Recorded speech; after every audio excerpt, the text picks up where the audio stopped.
Good afternoon, everyone. Thank you for joining us today.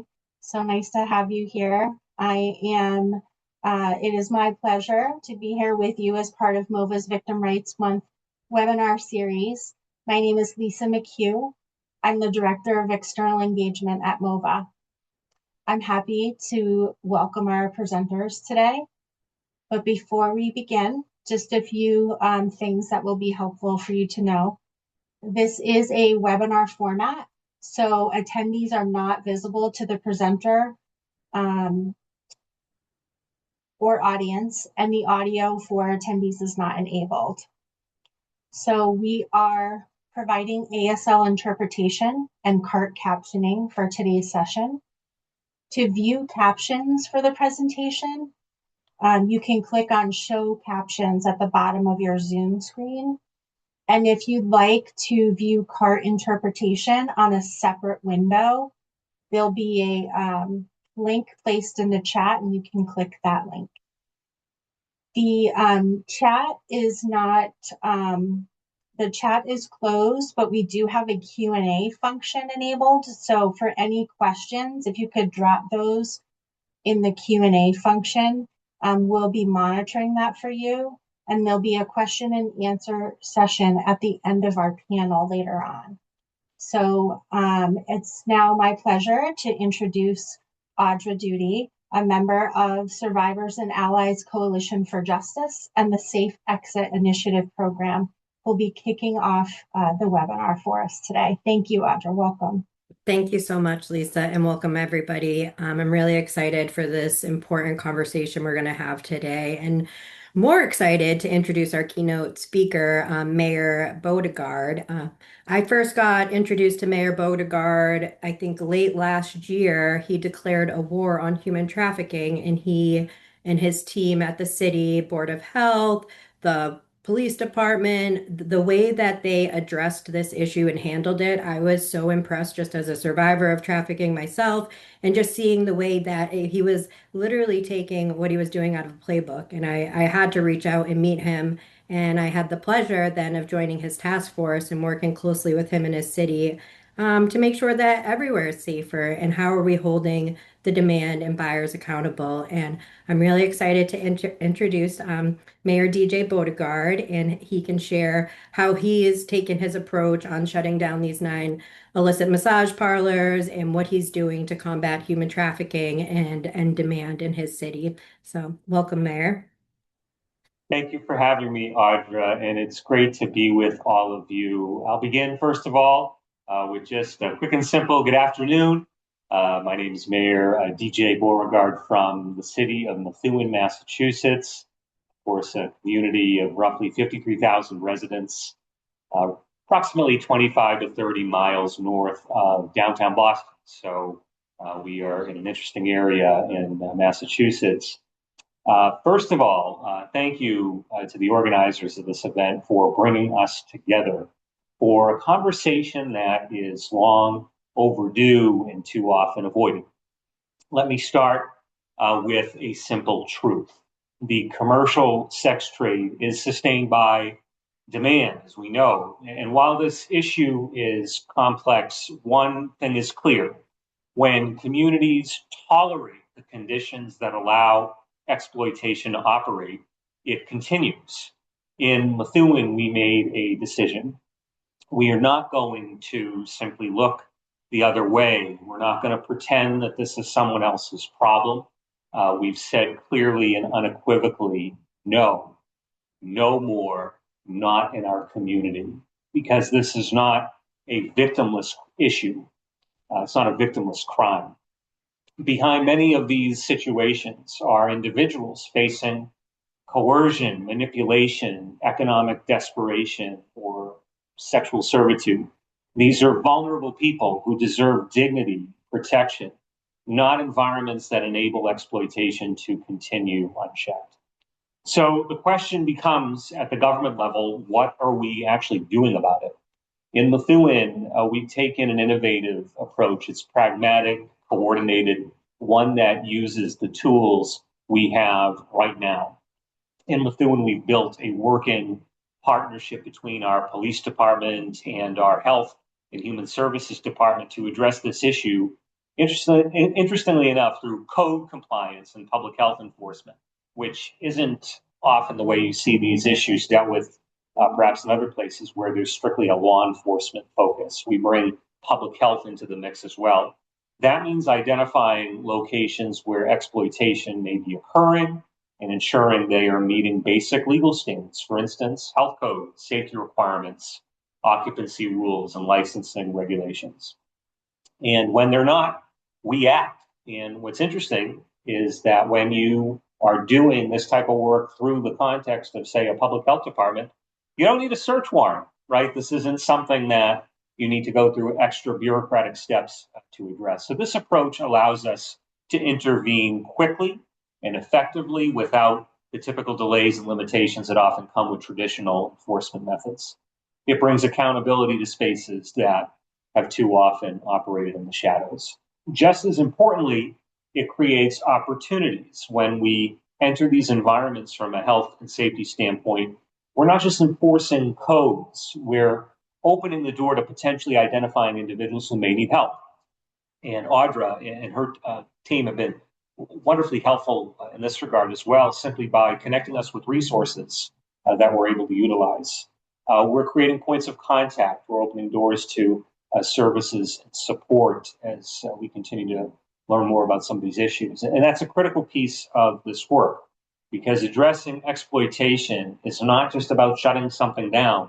It's about changing conditions and making our communities safer. It's about disrupting systems that enable harm while building pathways for people to get out. And none of this happens in a vacuum.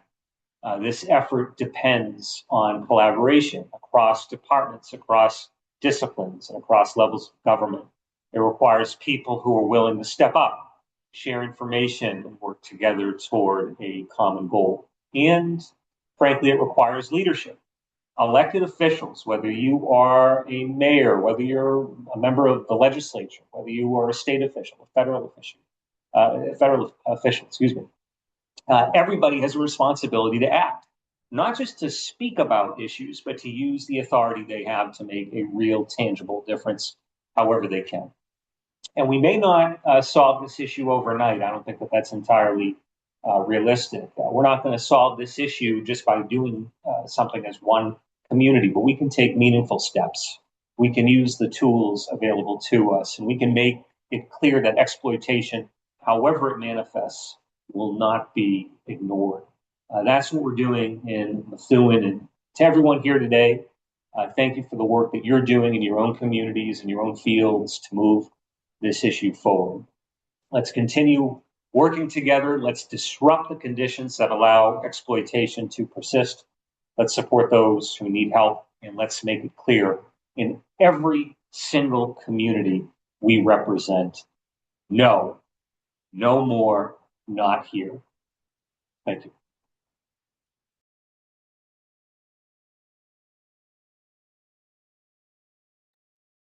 Thank you so much, Mayor. That was awesome. And, I remember seeing on the news, the stings that you all were doing and really focusing and holding buyers accountable. And that's what we're really here to talk about today, is the demand and how the demand fuels the industry. One of my sayings is, if people didn't buy people, people couldn't sell people. And so I was very, very impressed to see, on the news, you all jumped in with both feet to focus on what the problem really is, right? Instead of the victims being held responsible for the harm that is caused to them. So I want to thank you for your time and thank you for showing up. So Yvette, I want to kind of talk to Yvette, who is from Ready Inspire Act. Yvette, I know that, a lot of times in this industry and the folks that you serve, there's always a focus on the harm that is caused to victims by the exploiter. We don't really hear people really talk about the harm that folks in the life go through at the hands of buyers. Could you just kind of share a couple of stories of examples of women that Ria has served? Yes, thank you for the opportunity. Yes, so we don't hear about what happens to the woman, right? Because the harm doesn't just stop after the exchange, right? Buyers often think that it's just a moment or service. Um, but it's the long-term effects. What does that look like? PTSD, shame, the guilt. It's my fault when it really wasn't your fault, right? Um, also in the long term, you have health issues. Relationship issues, because of what has happened to us, that it wasn't our fault. And then we carry this on in our lives into, the older we get. And even speaking from a personal standpoint, like even 15 years later, you have trust issues, you have health issues. We could go into the housing issues or even the criminal. You pick up these charges that were placed on you because of your trafficker, and now you are left to deal with that mess. You are left to find an attorney to pay, to pay for to pay to clear up your record. I mean, now we have a lot of, we have some services that help you help survivors pay for that. But, it's still a problem. A lot of our women do come in just broken, right? And here we are helping them, trying to just plant that seed and just showing them the way, right? We show them the way, but they what's the word that I'm looking for? They're walking with us, right? And we're walking with them. And baby steps. We have to build that trust that's been broken for years. And then after the trust, we want to let them know that they could go to work and be something of yourself, because you are someone. You are someone. You're just not a product. You're more than that. Um, yeah, so I mean, I don't know if Well, I know, Yvette, when I think about myself as a survivor, Mhm. and really looking at the harm buyers cause related to Victims' Rights Month, and MOVA always uplifts this month, and so again, as I said earlier, you'll hear, about the exploiter causing physical harm. And so I think about when I was in the life, and like buyers pulling out sawed-off shotguns, right? Putting them to my head, buyers putting switchblades to my throat, Yes. and beginning to tell me in all the ways in which he's going to rape me, right? Yes. And and those times of, without my power, being attacked, Yes. being raped, because these men, and it's predominantly men who are buyers, Yes. don't see girls and women or folks in the life as human beings. Yes. And so I know when I was in the life, there were buyers that would ride around with the sheer motive is, once one of them get in my car, I'm gonna beat the crap out of them, rape them, Yes. and throw them, right, for that Right. sole purpose. Yeah. And they get to go on with their life, right? And then what happens to the victim, right? I mean, today I wear my rib on my face. I have to deal with that for the rest of my life. And it was because of that. It was somebody that did that to me, right? And then we have to learn how to live with that. He moves on to his next life, right? Let's continue to do that. No remorse, no nothing. It took me they made it so hard for me to bring this to court and get him what he deserved, and he still did it. I was disfigured for the rest of my life, and he probably got 2 years and was out in a year. Right, right. And you take me back, because I go way back. I've just been around a long time. And I remember, and some folks might be here before we dive into our panel. I remember when I first got, was exploited. And I remember a girl, Robin Benedict, who had a regular buyer, right? And when she, I guess, told the buyer she couldn't see him anymore, and he worked at Tufts University, I believe he was a doctor, Mhm. and he cut her body up. Her body has never been found, Mm. right? And and that was because she was trying to break away Yeah. from him, right? And he went to jail. I think he did 10 years. I remember reading a story while he was still in prison. You know, he's this great guy. He's running Yes, classes and he's exactly. teaching prisoners. Yes. Yes. He served 10 years. That's it, Yeah. right?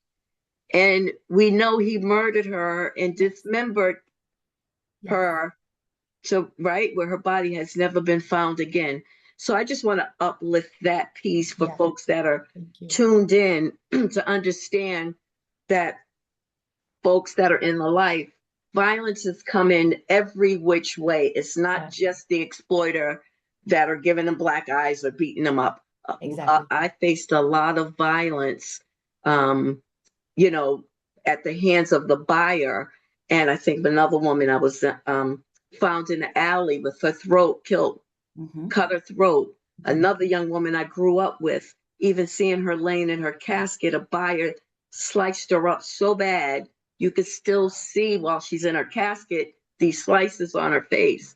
So I Yeah. just want to, these are Yeah. things that happen, and these are the reasons we need to hold buyers accountable. Absolutely. Yes, yes. So Yvette, I want to thank you, and I want to Thank thank you. you for the work that you do with the women that you work with, um, and thank you just for being a part of a great team of survivors that are really working hard to make a difference. All right, thank you, Yvette, for Thank your you. Thank you, time. everyone. Thank you. So now, I want to, um, you'll notice our panel and our speakers are all men. Um, and these are men that I like respect, who are allies. A couple of them, every time I go to a conference, I don't care. I'm like a fangirl. I can hear the presentation 20, 30 times. Um, so I want us to, the first person that I want to acknowledge is Peter Quantine, who's the director of Men's Accountability. And I love that title. And Peter, for a long time, has been holding men accountable and doing that work to make them take a look at the harms that they're causing. And then Michael Shively, who's a senior advisor to Nkosi around research and policy. Michael Shively is someone I've known, I guess, as long as I've been doing this work. I know when we're testifying on a bill, Michael Shively is right there, advocating on the behalf of the children and the folks who are being harmed by these buyers. And I just have to uplift that. And then Luke Goldworm, who is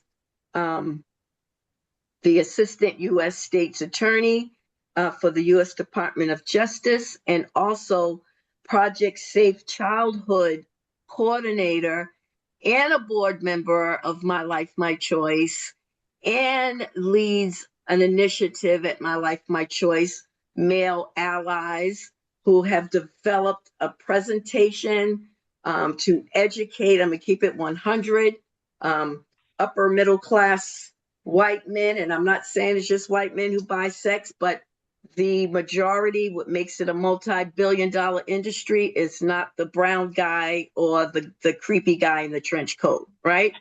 You have to have those repeat buyers. And so I want to welcome you all, and I'm honored to have you. So let's dive in because these gentlemen have a wealth of information. So Michael and Peter, I'm going to ask the two of you, what role does demand play in the prevalence of prostitution and sex trafficking in the U.S. today? And Michael, I'll start with you. Well, I was going to throw to Peter because I was fangirling over being, having Peter on this panel. Well, someone said it already. I mean, the basic logical picture that's kind of, you really can't deny it is that without demand, you don't have trafficking. Without demand, you don't have prostitution. And everything that spins out from that, all of the harms, not only to the survivors, but also to the communities and also to themselves. Men really are hurting themselves when they're doing this. And so all of these harms, a lot of times that's where you go first, right? You see the harm and you go to try to help the person that just got hurt. One thing that happened early on my education about this issue, and I'm really grateful for it, is I got linked up with survivors that educated me. They just taught me. And one thing I found over and over and over again is that survivors that understand this issue, not just from their own experience, but they study it and they get involved in it. They're the first ones to say, we are not going to rescue our way out of the problem.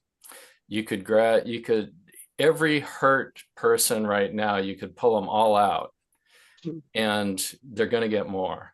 And the same with going after the traffickers. We have to, and you should, and we got to find them and bring them to justice. But, if we woke up tomorrow and found that they were, we arrested every trafficker and every pimp in the country, how long would it take for them to just regenerate? Because, there's a stream of money rolling by and you grabbed all the fishermen that had the nets standing by the river and everyone's going to say, hey, there's an open spot in that river. And they're just going to step right into it. So, it's really undeniable that if you don't attend to demand, you're really not doing prevention. What you're doing is management and you're doing response. You're trying to just cope with the problem. And again, that needs to be done. I don't ever want to imply that, we shouldn't do victim services or go after traffickers. We absolutely have to, but it really is coping with the problem and not getting in front of it. So the getting in front of it is primary prevention is a term they use in public health, which I think is really useful here, which is you try to stop the problem from happening in the first place. And you have to go to root causes to do that. And the root cause is demand. It's not poverty, right? Everyone says, oh, poverty. It's not inequality. It's not racism. All of those things play a role in picking out who gets victimized, but they don't, again, you're not solving the problem. And, if you say, okay, we're going to solve this problem once we fix poverty, well, we're all going to wait forever for that. So the thing that we know works, and we can talk about this later, is going after demand has been shown to work. And, we know it does work. And we also know that if you don't deal with demand, you never get in the prevention business. So I'll stop there, throw to Peter. Okay. Thank you. Sure. Well, it's a pleasure to be on this panel. Thanks, Audrey, for facilitating. Michael, it's always amazing to be on panels with you. And Luke, it's great to see you again, too. I've been doing this work about as long as Michael has, for about 35 years now. And I got started on it not knowing I was going to be working on issues of demand or commercial sexual exploitation. What I was interested in when I started was addressing issues of domestic violence, recognizing pretty early on that since most domestic violence is perpetrated by men have a special responsibility in dealing with domestic violence. And again, not all that domestic violence happens is the most overt form of physical abuse. Yes, all of the things the horrific stuff you were talking about, Audrey, that happens to women in life happens to women in DV situations. But there's also all of the emotional abuse, all of the economic abuse, there's a continuum of violence that happens to people when they're abused, whether it's in systems of prostitution or whether they're in a domestic violence situation or whether they're sexually assaulted. And so for me, it really was a matter of connecting the dots between these different types of abuse and really looking at the roots of where this exploitation came from. We can call it demand, but I prefer to talk about it as entitlement to transactional sex. That really looking at it as an abuse of power and as the dehumanization, the subordination, and the objectification of the other, right? That has everything to do with how we conceptualize power in the world and how that power gets eroticized. And for so many men, we grow up learning that power is power over others, right? That unless we have power over others, we don't have anything, that we're less than a man. And I think that looking at this issue, we really need to recognize that demand, the entitlement to transactional sex, is an issue of social and cultural norms and is not just limited to the buyers of commercial sex. I think there's a tendency to want to say these bad guys out there, rather than really look at the crucial elements of entitlement to transactional sex, because it happens in marriages too, right? I'm entitled to sex because I'm married, or I'm entitled to sex because I've bought somebody dinner, or I'm entitled to sex because I've, because. But that transaction, that quid pro quo, that is at the root of demand or entitlement to transactional sex, that I get to have sex because, right? That has been recognized as sexual harassment, right, in the workplace. That has been recognized as sexual harassment in educational environments, and it's recognized as creating inequality. If quid pro quo sexual harassment creates inequality in the workplace, then prostitution creates it in the world. And so often, I think what happens is, we look to like we did with domestic violence 25 years ago, right? We look to the victim or survivor and say, did she want this? Did she choose this? What was she wearing? We interrogate her rather than looking who really has the substantive choice, right? We started somewhere talking about agency rather than talking about freedom. And so really looking at who has the substantive choice as to whether this is going to happen or not, and then to put accountability where that choice is. And the choice is clearly with the buyers. So, about 25 years ago, I pivoted from working just with survivors and really started working with buyers as well. And that's a whole nother level of kind of information that we have to talk about what demand is, because it wasn't what I anticipated it would be.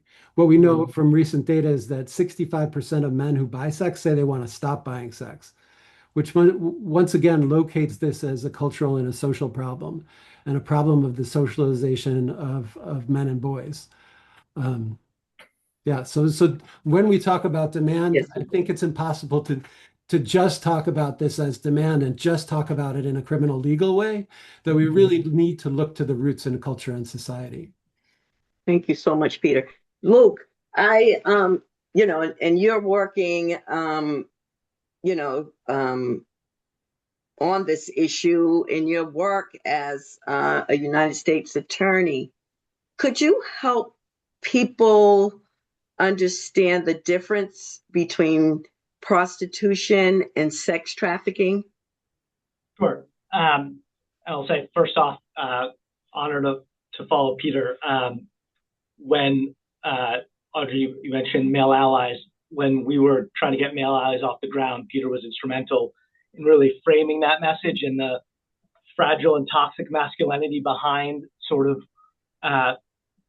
the male ego involved in this, and how we looked to really say, if we're the problem as men, we need to be part of the solution. And so just want to thank Peter, because it does drive all the work I do, not just with My Life, My Choice, but also in my capacity as a federal law enforcement officer, which is to say, we look at it in a number of different ways, and we look at the root causes. Well, unfortunately, the role we have doesn't allow us to attack the root cause in a way that I would like, which is why I like to do work with My Life, My Choice, to sort of get my arms around both sides of it. we do look at from two sides of the equation. So to go back to your question, from the prostitution side of it, which is a word that we actually have counseled both law enforcement officers, prosecutors not to use, right? And to use sex trafficking as the proper nomenclature, right? Prostitution goes back to that, putting the burden on the survivor and making it about their conduct rather than the individual that is commodifying that person and turning them into something to be bought and sold, right? And so we stick to sex trafficking, and we look at, particularly in the federal system, where we don't have the world's best tools for the buyers on demand. That's something that is largely, when I was a state practitioner in the DA's office, where we had the authority to really get in on buyers. The way federal statutes are written, we look more towards those that are trafficking because of the necessary requirements of federal statutes. But I think it's important to note there was a monumental change in the state where most of the charges had the term prostitution in them for a long period of time. And it was about the time when offices like the Suffolk County DA's office, and was followed by a number of other offices, began shifting from deciding not to charge survivors anymore, and to acknowledge that they are the victims in these situations. From a court standpoint, I'll use victim in that light, and that they should not be prosecuted. And so that's sort of the point where the term sort of, even in a court, which is usually the last place to catch up to proper terminology, went. And to the point now, there's new law that passed fairly recently in the federal world that allows for mitigating circumstances based on crimes committed as a victim of trafficking. So were someone to commit very significant crimes that would rise to federal prosecution, if they were being trafficked at the time, that's a mitigating factor and would reduce their exposure at all. So we're moving in that direction. We're getting rid of the word prostitution and really getting into sex trafficking and the commodification of the human being. Thank you, Luke. Thank you. Well said. Now, Michael, we're always at My Life, My Choice, like updating our slides and, you know what I mean, in our trainings. Could you, because we're like trying to get like, you know, like all of our data is kind of outdated. Could you tell us about the data that's out there on demand, and why is it so largely outdated? And what has recent data shown about the demographics of sex buyers and how this population may have changed over recent years? All right. Well, you know, I don't think most people tuned in for data, discussion. So, but, the thing is, you need it. Like, I don't know how many times I've heard in law enforcement organizations and victim services trying to get grants and all that. It's like, no data, no problem, right? Everyone can say, look, we got a problem, but it's like, well, how big is it? And then if you're doing something about that problem, people say, well, measure it. I mean, how do we know it did something, right?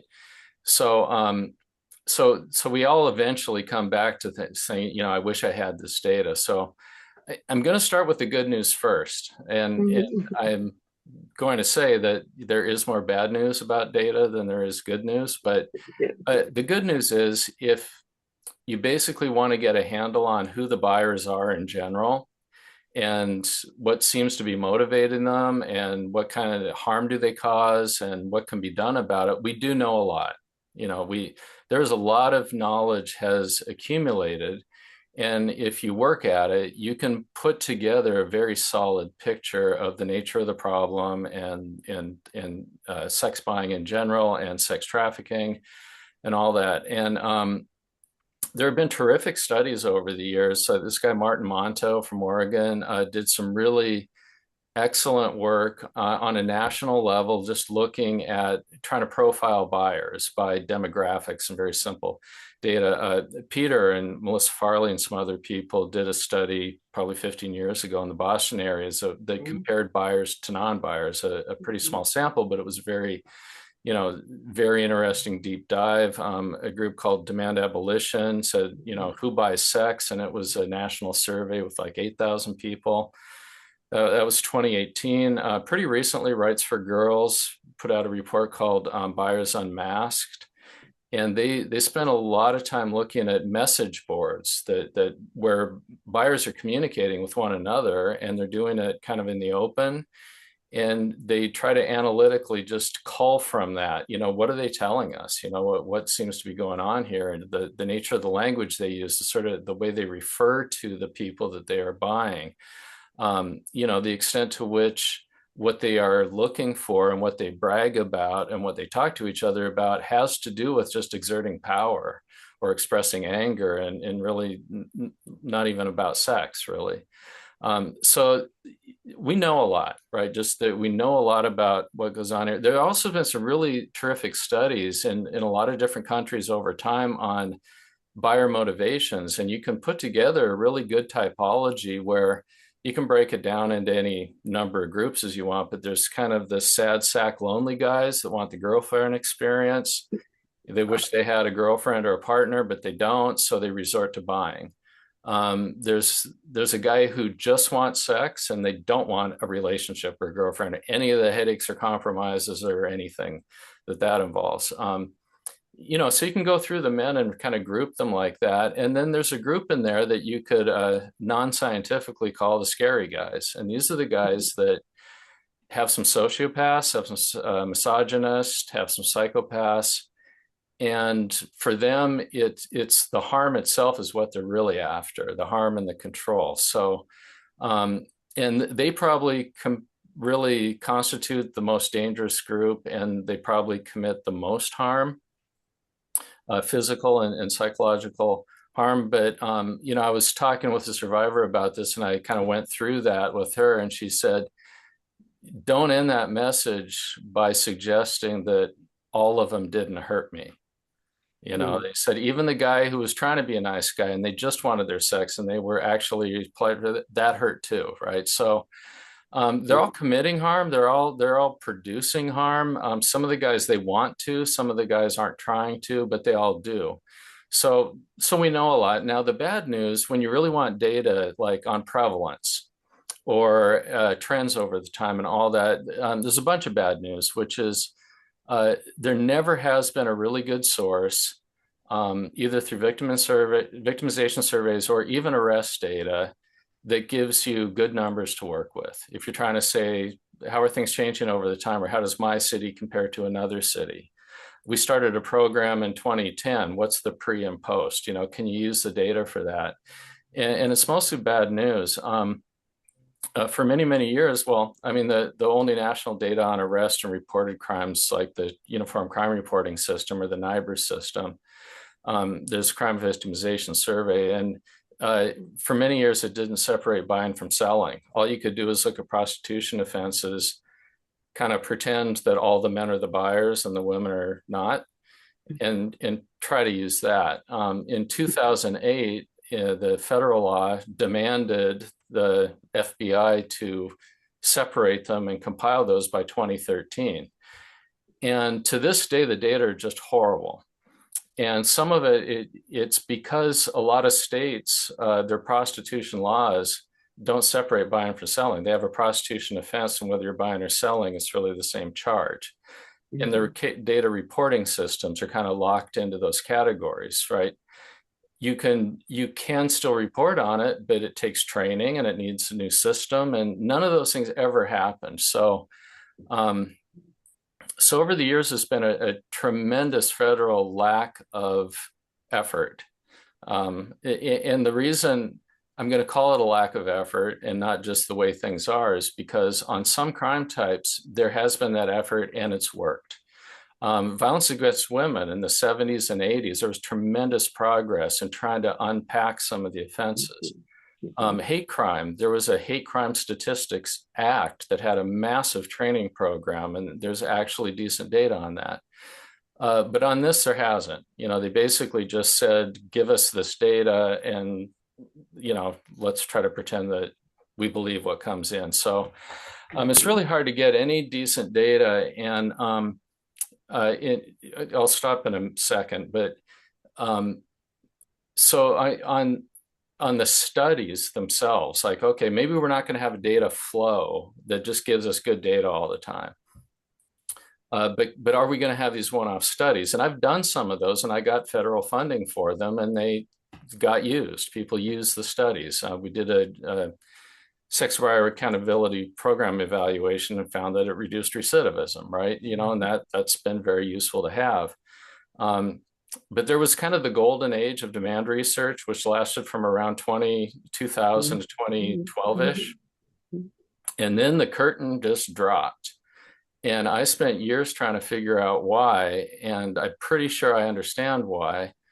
And it's something that you're never going to get anyone to admit to. But basically, the sex work advocacy information campaign has been effective.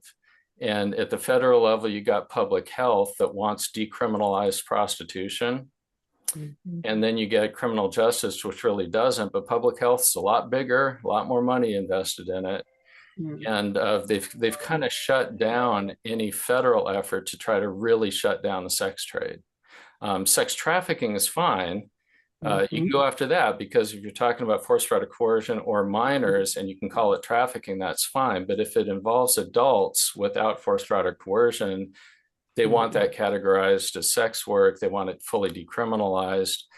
And that kind of bifurcation, I think, is really what ended in the shutdown. And you can see in some programs like Operation Innocence Lost, terrific program, these national sweeps to try to, but they say we try to identify buyers, or we try to find victims, and we want to go after traffickers, period. Right? Well, what else is going on here? We got buyers too, and a lot of them trying to buy children. That is trafficking. What are you doing there? And the guy who directed that program we had an interaction, and I challenged him on it. I said, why don't you say anything about the buyers? And he'd say, yeah, you think we would, wouldn't you? And he just walked away from me. So there's a story there, and there's kind of an open secret that the feds do not want to go after buyers unless it's trafficking. And that has really shut down the data flow, and it shut down the research on the federal level. So the rest of the country that lives in the real world, and you start from the ground up, there is tremendous work being done on demand reduction, and there's a lot of state laws are moving in the right direction. There's terrific stuff happening, but those sort of federal programs that we give you national data and ongoing data, it pretty much doesn't exist now. Thank you, Michael. Peter, please, you talk a little more about what drives the demand, what social and cultural influences impact the demand. Yeah. So the entitlement to transactional sex is what drives demand, right? And men thinking that we get to have sex and that sex is transactional, that transaction implies consent.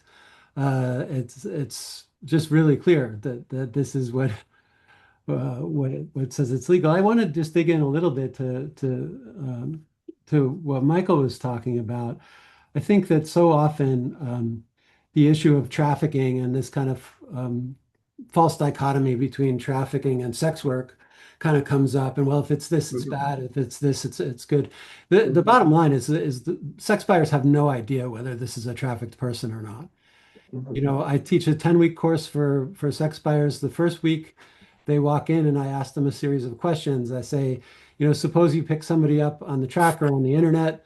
They're 15 years old. You ask them how old they are. What will they say? Every single buyer in the room will say, well, she'll say she's 18 or she'll say she's 21. And suppose she has a pimp and you ask her, do you have a pimp? What will she say? And they answer, well, she'll say no. And if it's the last thing that she wants to do is to be with you, But you ask her, do you like what you do? What is she going to say? And they say, well, she'll say yes, of course. It's called a trick for a reason. It's called a trick because you're paying for the illusion of consent and you don't care about the lived experience of this person, that they're just an object for your consumption, that it's just transactional. And so looking at like this way of framing demand, I think is helpful. Some often people will ask me, why do men buy sex? And which is another way of taking a look at where this demand comes from. And there's two quotes that I often refer back to from men that I've worked with. One was remarkably candid when I asked him if he had any insight to why he bought sex. He said, yes, I buy sex because the only thing I'm more afraid of than intimacy is rejection. The only thing I'm more afraid of than intimacy is rejection, right? So I buy sex so I won't get rejected and I don't have to be intimate. The second one, who said the same thing in a different way, said, I buy sex because I love sex, but I hate women. Hmm. And when I asked him further and said, what do you mean you buy sex because you love sex, but you hate women? He said, well, I love sex and I hate women because I was married to one of them for 15 years. And then she left me and took half of everything I have. So I'm never going to trust another one of them again. And I'm just going to go ahead and buy sex. And it dawned on me, I looked at him and said, oh, you're hurt. And rather than deal with your own shit and to go through your process of grieving and healing, you're going to blame half of humanity for your inability to have the emotional resiliency to move through a difficult period in your life. So I buy sex because the only thing I'm more afraid of than intimacy is rejection. It's fundamentally about power, and it's fundamentally about men's identity as being related to this conception of power as power over other people. And so I think that gives us an in, not just to talk about the power imbalance and the exploitative nature of prostitution, but I think it enables us to talk about a lot of other forms of violence and intersectionally, right? We don't need to just look at the violence that happens because of gender. We can look at racial violence. We can look at economic violence. We can look at all of these systems, and they're based on kind of the othering of these folks who are less than. And so I'm hopeful that as we explore these issues around commercial sexual exploitation, that it can really be an invitation in to look at these larger systems and the way that power operates in all of our relationships. Because on some level, we're all complicit. And on some level, we all benefit. And on some level, we all suffer because of it. And so it's really crucial for us to recognize, is this the world we want to live in? Or do we want to co-create something better? Do we want to co-create a world based on mutuality, where there is substantive freedom and not just agency and the illusion of choice? So that's the bright spot for me, is that this is really uncovering a lot of issues of inequality and what happens because of it in our culture. Thank you. Look, I wanted to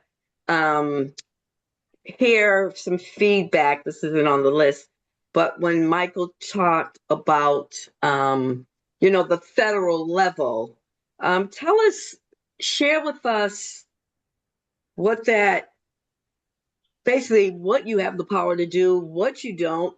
And I know that things have changed you know what I mean? I know things have gotten better, but I felt like I needed to not move on to the next question because I know you work on the federal level. So I wanted to kind of hear what you had to say about that. Yeah, I appreciate that. Fundamentally, I think there's a lot of gray area, or generally in the public sphere, about understanding about why something is federal and why something is state.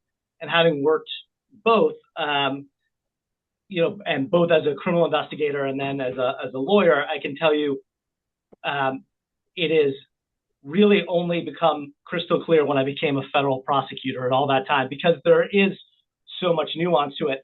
But the major difference is, in order for, unlike the movies where you see like the FBI would come in and we're like, this is our case and we're big time.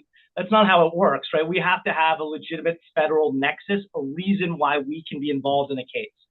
And in the area of sex trafficking, and as opposed to sex work, there is that nexus, because there has to be a number of factors that trigger federal involvement and federal investigation of prostitution in prosecution of cases. So what the state would call prostitution, what we would call sex work, is really something that is done at the state level, because the statutes in the state enable the prosecution of buyers for those charges.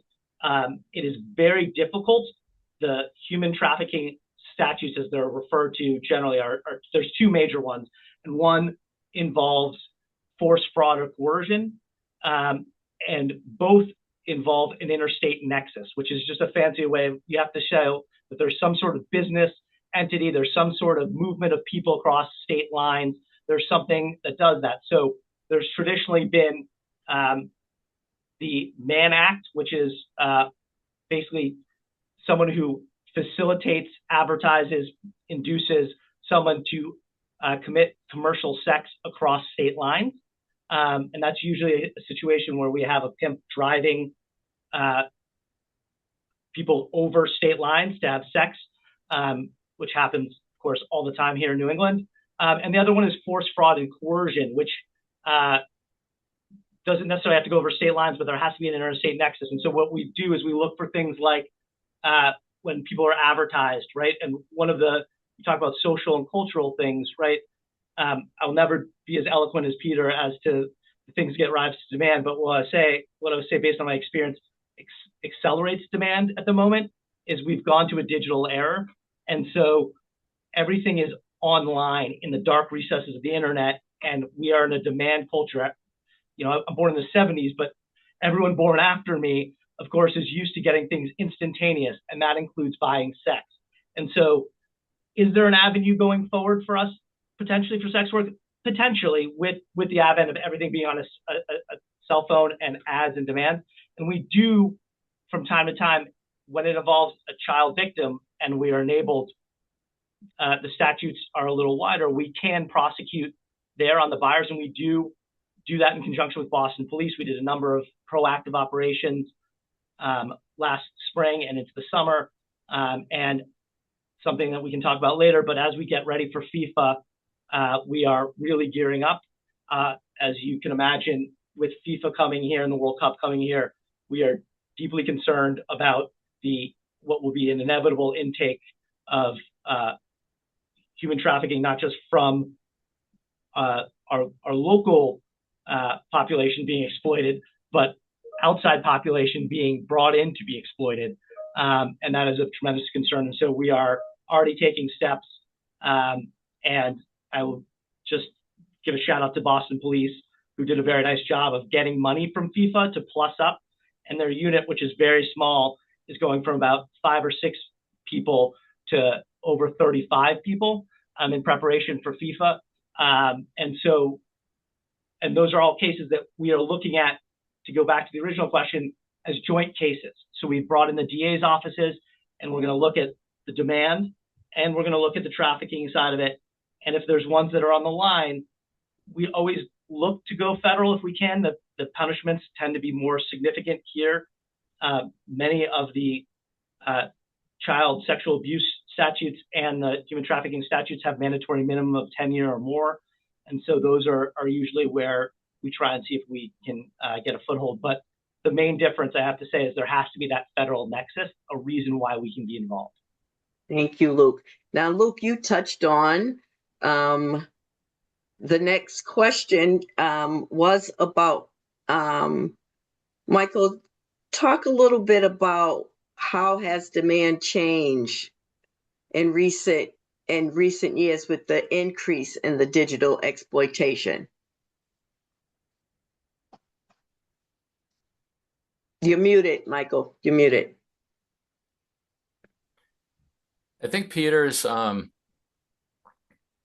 he's really nailed describing the heart of demand. What really is it about? And I really don't think that fundamental dynamic is probably much different than it has been for hundreds of years. We keep learning more about it, and we get evidence and things like that. So I think the fundamental problem is kind of a constant. but how people interact with this market. And again, I know we're talking about human beings, right? So, Mhm. I don't mean to reduce it to this language, but sometimes I think it's useful because that's how it operates. Like the commercial element. I mean, these are criminal enterprises and illicit businesses. So, they look at it this way, and it really functions that way. So, in a lot of ways. So, this intersection the online world has created a lot of changes, and we don't have the data to really like demonstrate this the way it ought to be demonstrated, but I can tell you my best assessment of the situation is that I think people are getting engaged younger. I think that people are engaging with social media and online at a younger age. We know they're getting exposed to pornography at a much younger age, and they have access to it at a just infinite amounts. And one thing that we're learning about pornography, if you look at pre-internet, it took a lot of time to accumulate much, and it kind of sat still for law enforcement. So it was okay to show maybe nudity and some, like sex, but the stuff that, it's really depicting illegal activities like rapes and, like child sexual abuse and all that. It's pretty risky for someone to put that in print and distribute it that way, but it's really easy to get away with it online. It just moves too fast. So Mhm. I think there's a lot of stuff going on there. And I think, again, this is just my assessment of it, is that there has been such a flood of various kinds of transactional sex, commodified sexuality of all kinds. And you can look at pornography as one part of it. Another part is camming, which kind of is almost like elements of pornography and prostitution, you could say. It's transactional, it's paid, it is sexual. They don't happen to meet, but that doesn't mean it's not really a commodified sexual transaction, right? So, and I think this idea that you can trade images of yourself, nudity of yourself, depictions of your own sexual activity or someone else's, you can exchange them for something else. You can get paid for them. You can pay other people for them. I think that's gotten normalized in a hurry. And I think OnlyFans is a big problem, because it's kind of legitimating it. It's making it seem like, well, it's my body and I'm choosing this, so let's do it. Well, what's that choice like when you're 14 and have been sexually abused for years, right? And there's a lot of, maturing that hasn't happened, a lot of trauma that's happened. So these dynamics, I think, they can spin out into just extraordinary vulnerability, and people are being hit with a lot of sexuality really fast, really young. And that idea of FOMO, they're looking at people engaging in sex, and some of the kids that are accessing this, they're not at puberty yet, certainly not mature yet, certainly not ready for intimacy and sexuality yet, but they've seen a ton of it.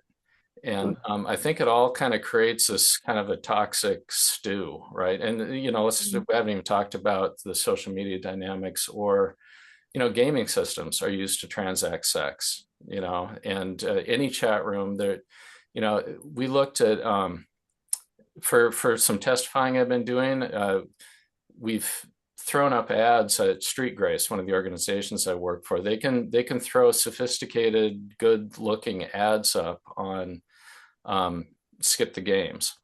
And you can just put it up for 6 hours and take the temperature, see what the market's like. And they usually get like 50 or 100 hits. And to try to put it in context, we've looked at things like, well, that's only one platform. And anytime I've looked, I found over 100 digital platforms that get used for commercial sex. And then there's all the in-person ones. And then there's also things that are, just communications tools and all that. You put it all together and you're grabbing a minute slice of the market activity, and you're still finding hundreds in a day, just on one little tiny slice. So, there's a ton of activity, a lot of it's online, and I don't think we really have a handle on it. So Yeah, let's yeah, start. thank you. Thank you.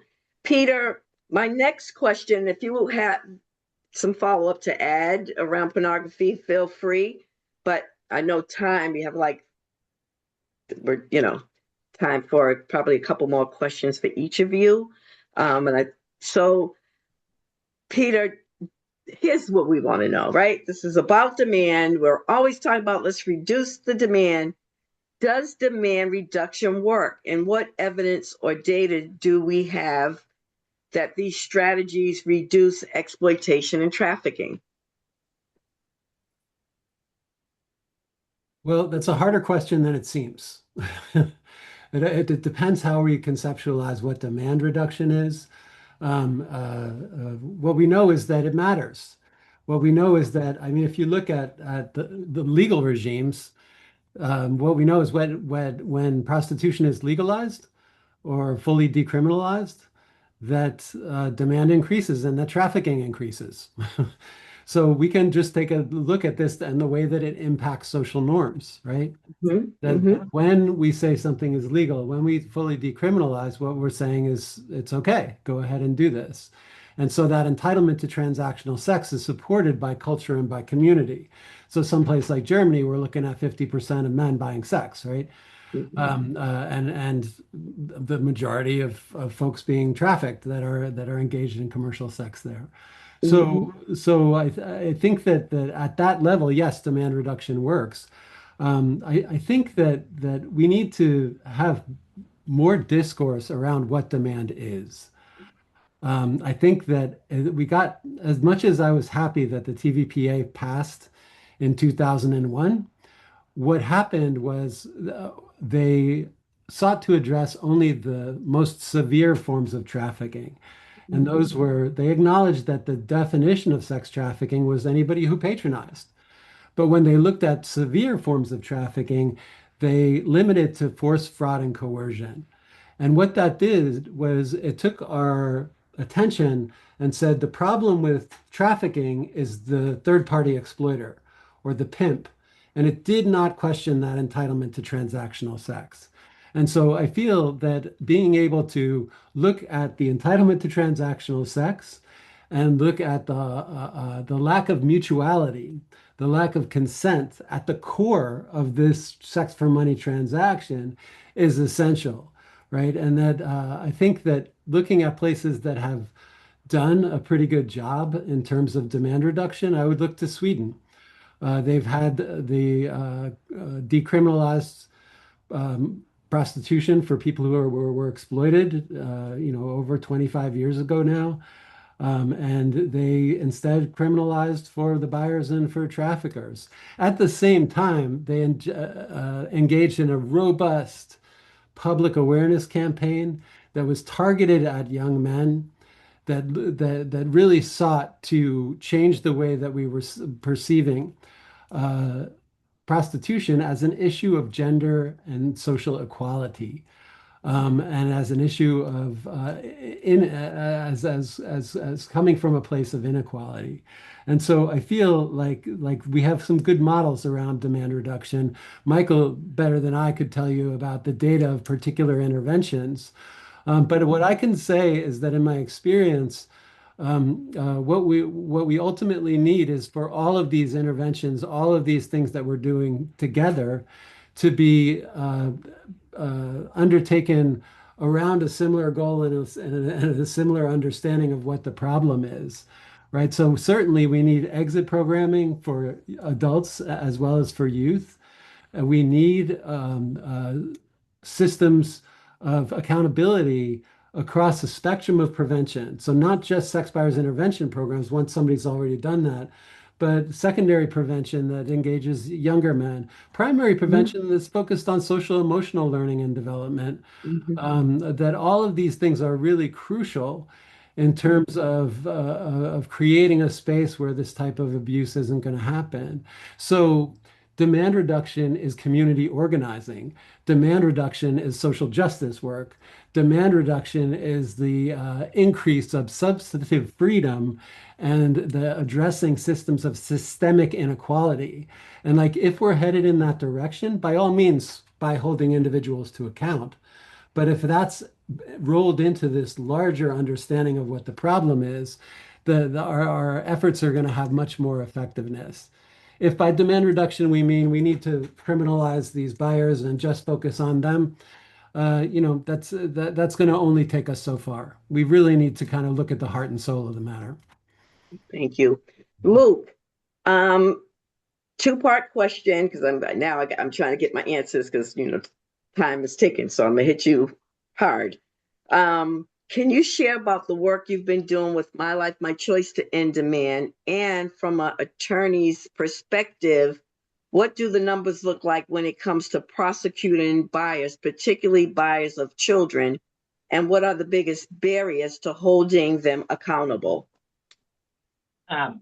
So starting with your first question about what we're doing at Male Allies, and I think it starts with some of the things that both Peter and Michael said, which is as we've entered an era where technology is prolific and the average age that children are seeing pornography for the first time, whether intentionally or unintentionally, is around 10 years old, we're realizing that there's a whole generation of particularly young boys who are learning that intimacy, or they're seeing what intimacy and what it means to have any sort of sexual intimacy with a woman or a man to be what they see in pornography, rather than what they would typically learn from a trusted adult or someone in their life who would shape that it is not a transactional thing, as Peter would say, right? It is not this false reality that they're seeing, but that is how they're learning. And sex online tends to be more violent,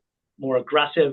It's geared towards a male audience. And so it is in no way something that is a mutual process of love or people both consenting to an act.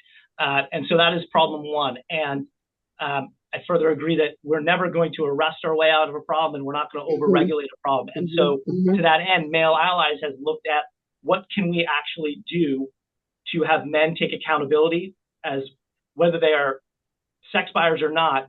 We have a role in this because it is our gender that has created this issue. We're the ones that have commodified. We're the ones with the toxic masculinity that has taught us that instead of crying, it's okay to be upset and not deal with your emotions and go buy sex, as in the example that Peter told with one of the people he was working with. And so the idea is to start working with men early, and particularly youth groups and younger men, but a broad range on this topic and educating them. And well, the belief is there's a significant percentage of men that we may never reach, but there's a whole middle area of a group. I'd say you have your regular buyers, who are your frequent buyers, and they're the largest percentage of the world. You have people that have never bought sex, and people that, on their 18th birthday, someone takes them to Las Vegas, or they're only really not buying sex because it's illegal. But if it was decriminalized, maybe they would do it. And that whole group of people, we really do believe that if they were educated and they understood the human effect that kind of thinking goes into, that they wouldn't do it. And particularly pushing them even farther to thinking of things like, when you hear the boys being boys in the locker room, understand the implications of those types of comments, that it's not just the buying of sex, but it's the underlying behavior that gets someone to that position where they think one thing in their head and then they go out and they carry it out, rather than understanding the full gravity of the situation. And so we've created, as a group of men, a presentation to be provided to other men, whether it's in fraternities, high schools, going to corporate organizations, and really presenting these data points. And the hope is that it's snowball effect, right? As the more we talk to people, the more they're going to want to be involved, and the more they're going to share. And even if one person from those presentations goes home, and the next time one of their friends makes a joke, they're like, yeah, I don't think that's okay, then that's a win for us, right? It's the ripple in the pond effect. And at the very least, trying to make a dent in that, in what is a enormous problem in those terms. Thank you. Oh my God. Oh, sorry. I didn't mean to cut you off. Do you want the second question? If we're out of time, I can. You know what I was going to say, Luke? we need a part two. We need a part two. It's so rich, and I definitely, I'm taking notes. I'm learning as you all are speaking, and I think what we'll do is give each of you 1 minute. Luke, I can start with you if you want to end that question with it. But what I want, each of you will have 1 minute. What are the greatest threats to preventing and responding to the sex trade today, whether legal, cultural, economic, or political, and how can communities effectively respond? And so Mike, Luke, I'll start with you, then Peter, then Michael.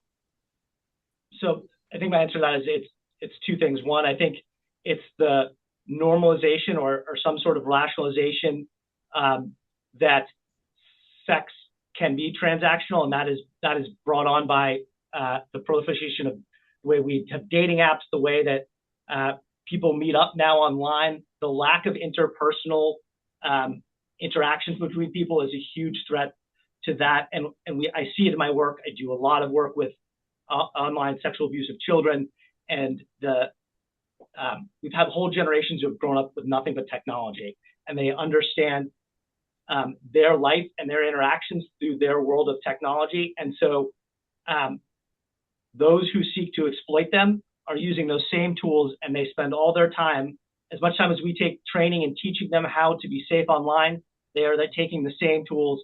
And so what used to be, we're nervous about having our children or our young people out and about in certain places after dark. We don't want them at the playground. Be careful who you're around on the playground. The playground is now in their house, and it is 24/7, and it requires a level of vigilance for parents that hasn't previously existed. And particularly, speaking as someone that focused on the child end of the exploitation spectrum, that is an incredibly difficult thing to play defense against. And it's an education-based thing, but as we look at the advent of AI, generative AI, and social media platforms, we're seeing sort of greater access and a watered-down version of the significance of things like taking nude photos and things that ultimately get used to sextort and level up the type of behavior that a bad actor online can perform. Thank you, Luke. Peter, 1 minute. I think it all boils down to creating a culture of caring, and really just the antidote, I think, to these objectifying, dehumanizing power over modalities that we operate under is to preference mutuality, mutual aid, taking care of one another. And so it's really choosing love over fear, if you want to boil right down to it, and whether we're going to have the courage to do what it takes to love one another. And so to me, that's the crucial question. Like, are we going to act out of selfishness? Are we going to move forward to protect me and mine and my interests? Or are we going to recognize that there's no me, it's we, and that we're all in this together, right? And so that's got to ripple out from our consensual relationships with the others in our lives, in the most intimate context we find ourselves in, and beyond, the groups we're a part of, the institutions that we're a part of, on through the levels of social ecology, right up to society. And all of the systemic forms of inequality that drive this problem need to be addressed at the individual level, as well as the community level and the social level as well. So we've got our work cut out for us, and it's a work of culture change. And so for me, the biggest thing in our way is ourselves. So I love that. And Michael, before you go, because I want to uplift the impact of the sex trade on LGBTQ plus folks, right?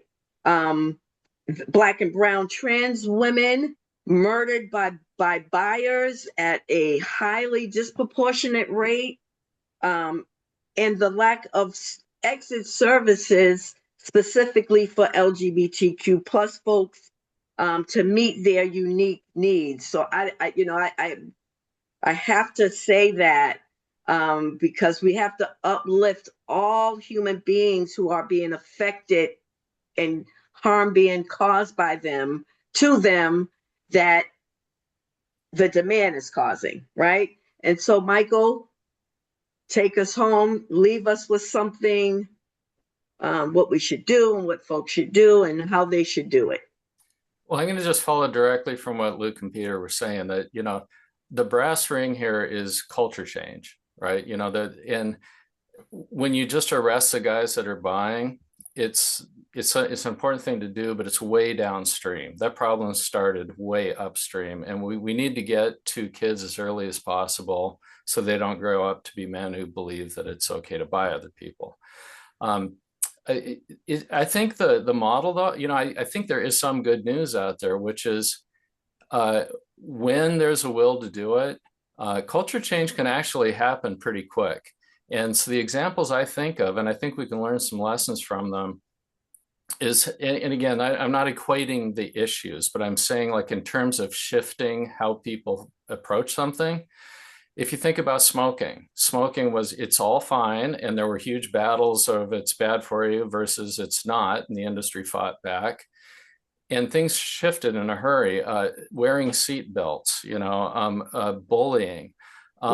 Actually, there was a lot of progress made, not enough, but a lot was made in the 60s, 70s, and 80s on violence against women, where it was, unless you were almost killed by a stranger, it didn't count.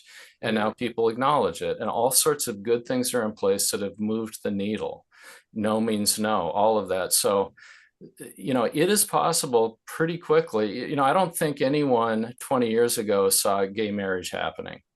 That just no, not in the South. And it did, right? So what made that happen? And I think, there are tipping points, and there are things that can happen or that need to happen, but it is possible to shift opinion quite a bit. And we need to get to a place where buying sex is not okay. The one-time free pass in Vegas is not okay.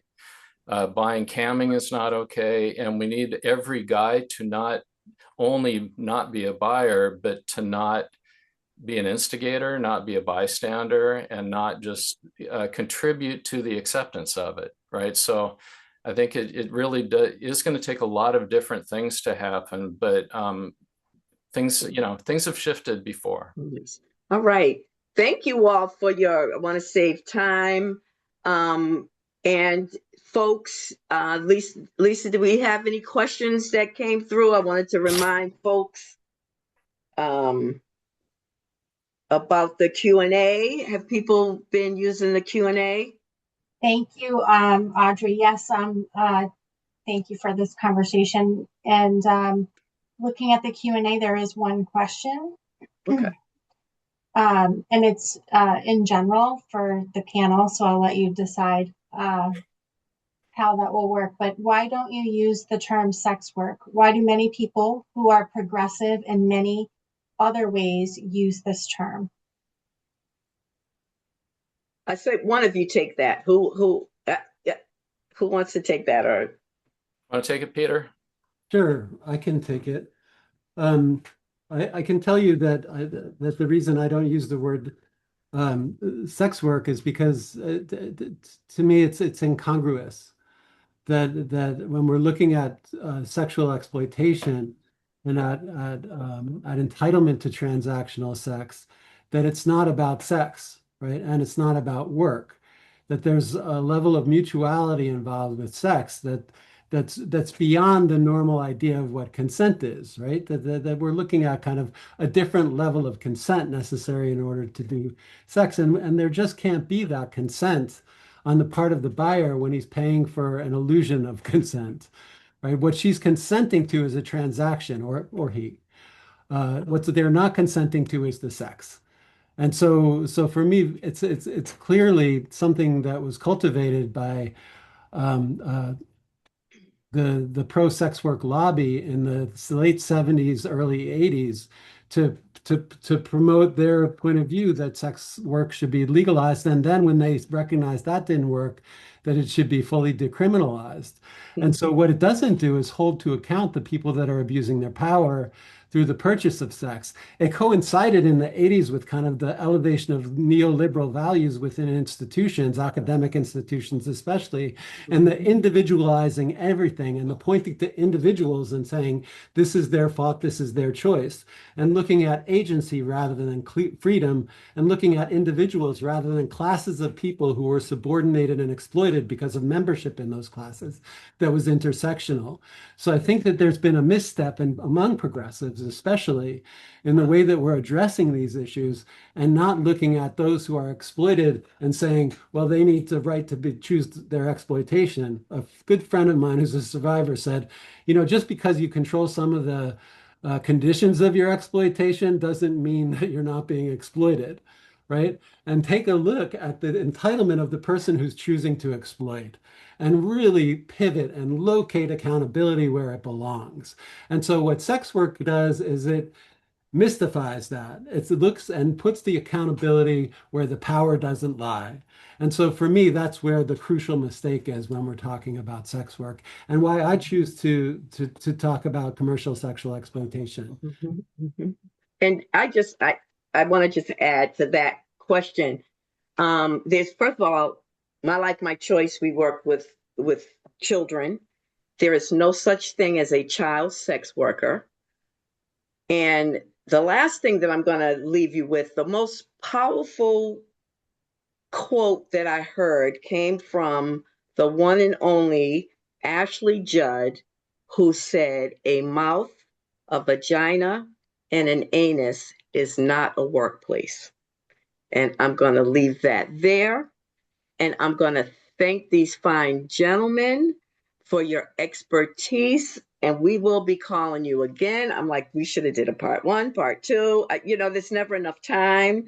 And then you got to worry about Zoom burnout too, right? Most people, I know me, an hour, I'm done. I'm like, I don't want to do it no more.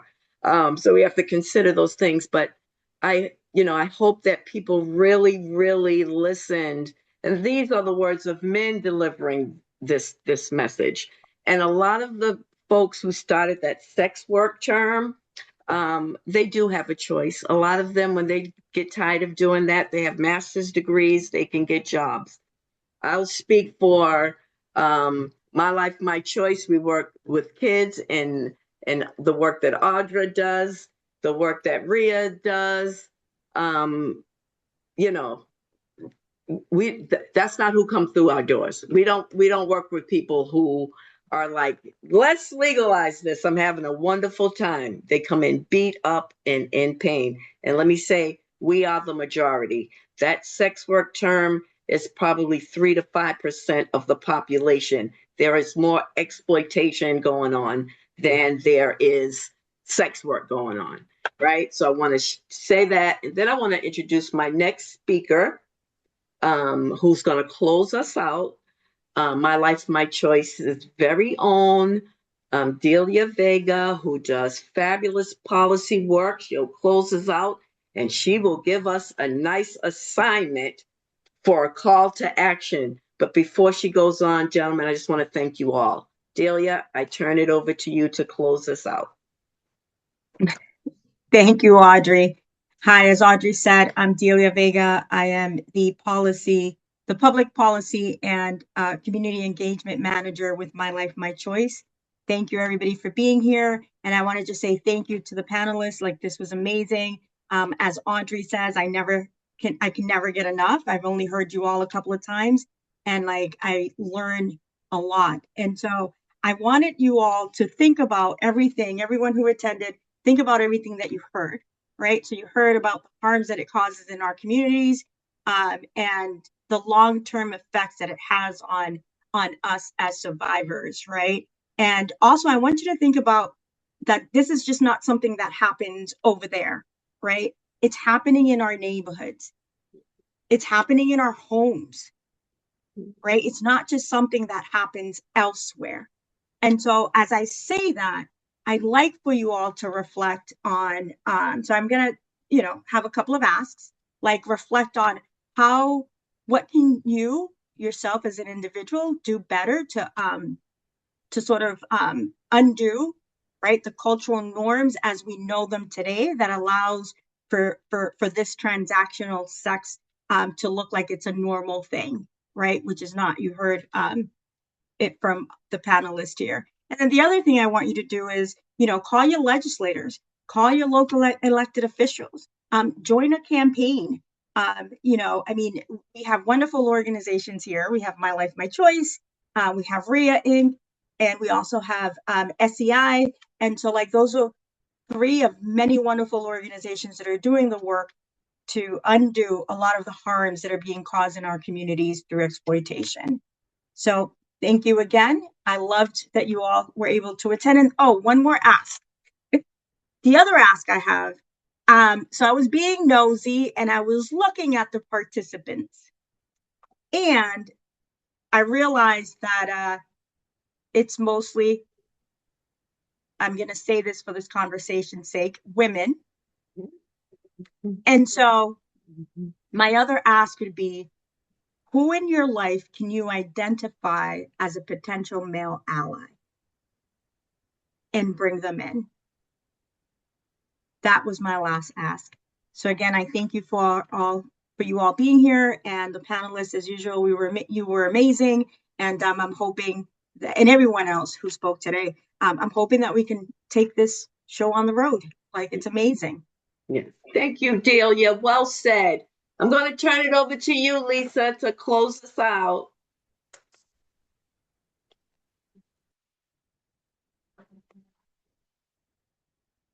Thank you. Thank you, Delia. Thank you, Audrey. Thank you to our keynote speaker, Mayor Beauregard, our panelists, all the members of Survivor and Allies Coalition for Justice, for bringing us together for this empowering discussion and for lending your voices as survivors. Thank you also to ASL and Court Interpreters for supporting accessibility today. And just thank you all for everything that you do. Thanks for taking the time to join us, to our audience as part of Victim Rights Month. Whether you're a provider, ally, or joining us with lived experience, we appreciate you and all you do to uplift victim rights and services in the Commonwealth. Join us next week as we continue the webinar series in honor of Victim Rights Month. And on behalf of MOVA, thank you again for joining us today for this meaningful session. Thank you so much. Thank you, Lisa, for providing the space for us to do it. Everyone, have a great rest of your day. I appreciate everyone, the whole team. I just work with such fabulous people. I'm just so proud. All right. Thank you. Have Bye-bye. a good day. Thanks, Lisa. Thank you. Bye-bye. Bye.